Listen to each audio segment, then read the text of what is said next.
Allez, salut les amis, j'espère que vous allez bien. Lundi 7 avril 2025 et c'est la panique sur l'ensemble des marchés, que ce soit sur les cryptos, sur les actions ou sur ce que vous voulez. C'est absolument rouge de partout ce lundi matin. Et donc que faire actuellement? Est-ce qu'il faut se repositionner à l'achat? Est-ce qu'il faut attendre et ne rien faire du tout? Ou au contraire, est-ce qu'il faut tout vendre pour éviter un scénario catastrophe? Eh bien dans cette vidéo, on va faire un point là-dessus. Je vais vous montrer les différentes charts, je vais vous donner mon avis, vous dire aussi ce que je fais de mon côté. Et on va voir ensemble si actuellement il y a des bonnes opportunités sur les marchés. Allez, comme d'habitude, bien sûr avant de commencer, on y va tranquille, donc pensez à vous abonner, à liker et à commenter cette vidéo, ça c'est vraiment super important pour soutenir la chaîne. Et pour ceux qui veulent aller plus loin, eh bien pensez à cliquer sur le lien Linktree en description et à rejoindre le Discord VIP. Et surtout dans ce genre de période, c'est vraiment super important de ne pas rester tout seul.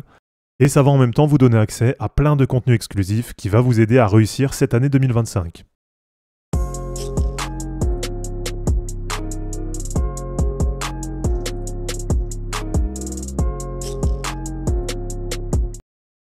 Alors, ce lundi matin, là c'est vraiment rouge d'absolument partout, que ce soit les cryptos, les actions, et on a même le pétrole qui est à son plus bas en 4 ans. Donc là on a ces histoires de droits de douane qui continuent à faire paniquer tous les marchés. Et donc déjà du côté des actions américaines, là il y a vraiment des grosses corrections, avec du moins 15% sur Apple, du moins 15,4% sur Nvidia, du quasiment moins 16% sur Meta, du moins 14% sur Amazon. Donc là vraiment il y a des très très grosses corrections du côté des actions US. Et donc du côté du Nasdaq, là ça corrige pas mal, avec le Nasdaq qui est sous 17 400 actuellement. Mais regardez, là on a un RSI hebdo qui arrive sur la zone de survente. Et ça, la dernière fois que c'est arrivé, c'était en mai 2022. Alors ça veut pas dire du coup, voilà, regardez que ça n'ira pas plus bas.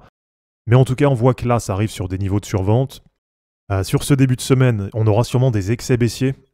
Donc c'est aussi ça qui est intéressant, il y aura sûrement des bonnes opportunités là avec ces corrections.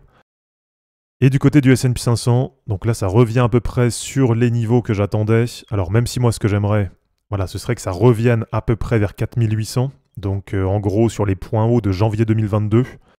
Donc voilà en gros moi les zones que je vise, en tout cas les zones qui m'intéressent.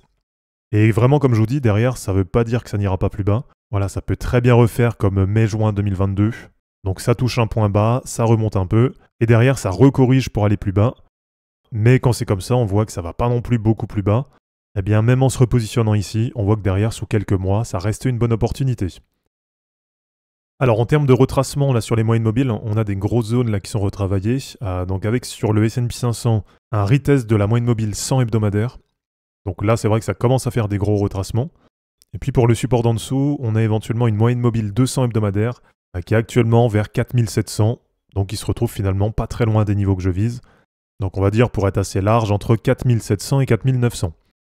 Alors si je vous montre ça, même si vous n'investissez pas sur les indices US, ce qu'il faut bien comprendre, c'est que comme tout est lié, et donc si on arrive bien sur des points bas sur les indices US, donc si on a par exemple des excès baissiers en ce début de semaine, eh bien du coup ça pourrait être aussi le cas sur les cryptos.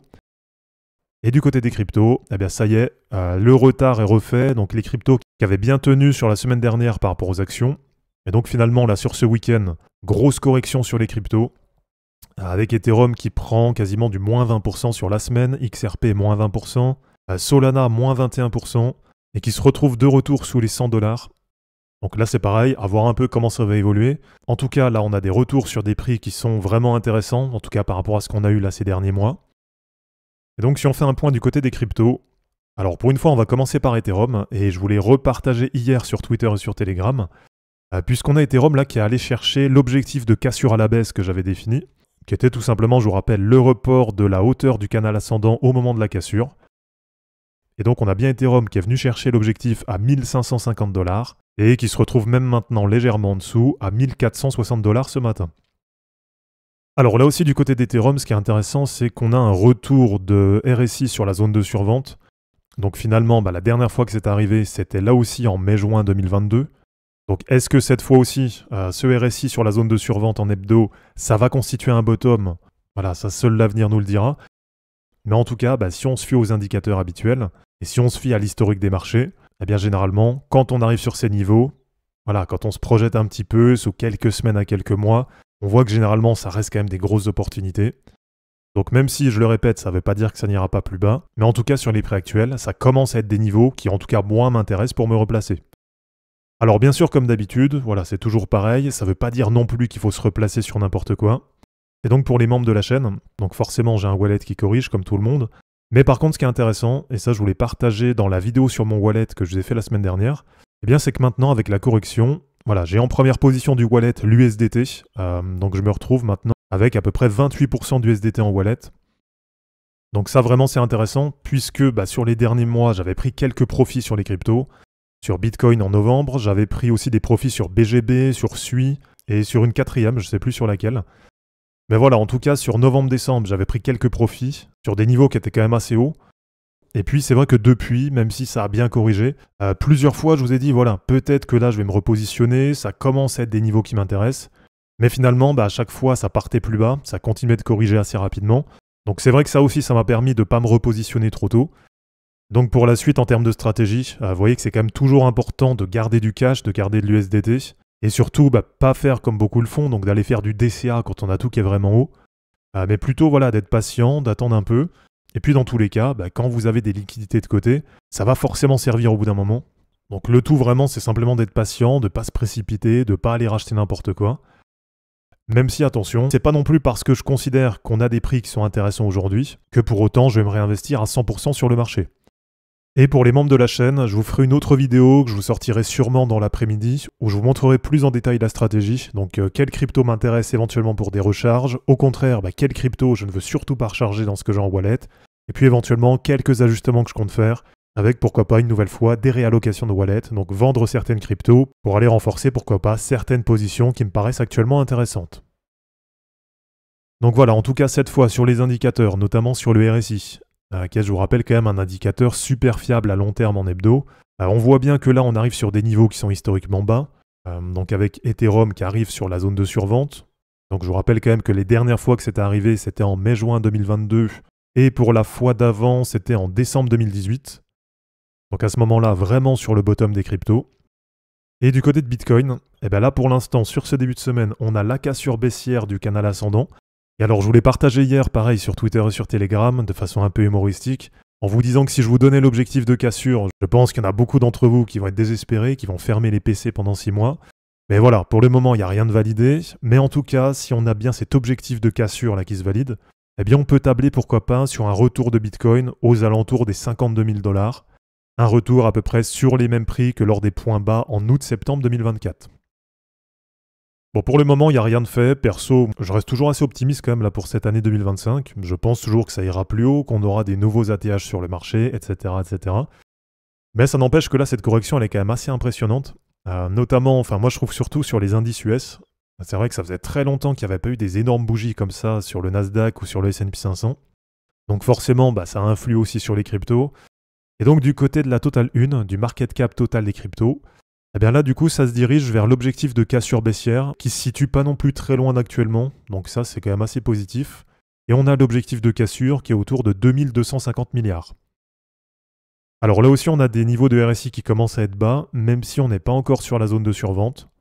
Donc c'est pour ça que par exemple même sur Ethereum, même si on arrive sur un RSI à 30 en hebdo, ça ne veut pas dire non plus que ça n'ira pas plus bas, parce qu'on voit qu'on a Bitcoin qui est quand même toujours assez haut, on a le market cap total crypto qui est toujours assez haut, et sur la Total 3, sur les altcoins, alors là on va regarder ce que ça donne en termes d'objectifs de cassure, puisqu'on a aujourd'hui les altcoins qui sont à 672 milliards de dollars, et donc on a un objectif de cassure, voilà, qui n'est pas non plus très loin, qui va se situer vers 590 à 600 milliards de dollars.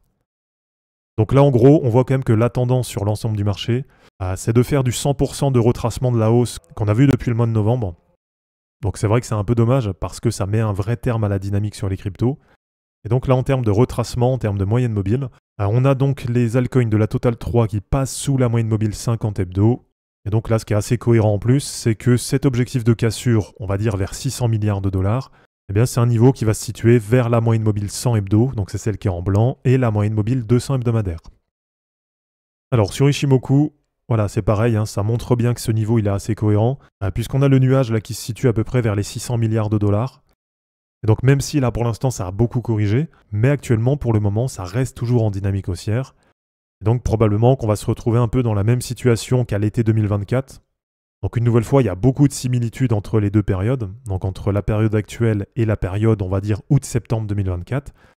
Et donc là, on s'approche de nouveau d'un test de nuage qui avait permis la dernière fois de garder cette dynamique haussière et donc de repartir à la hausse sur les cryptos.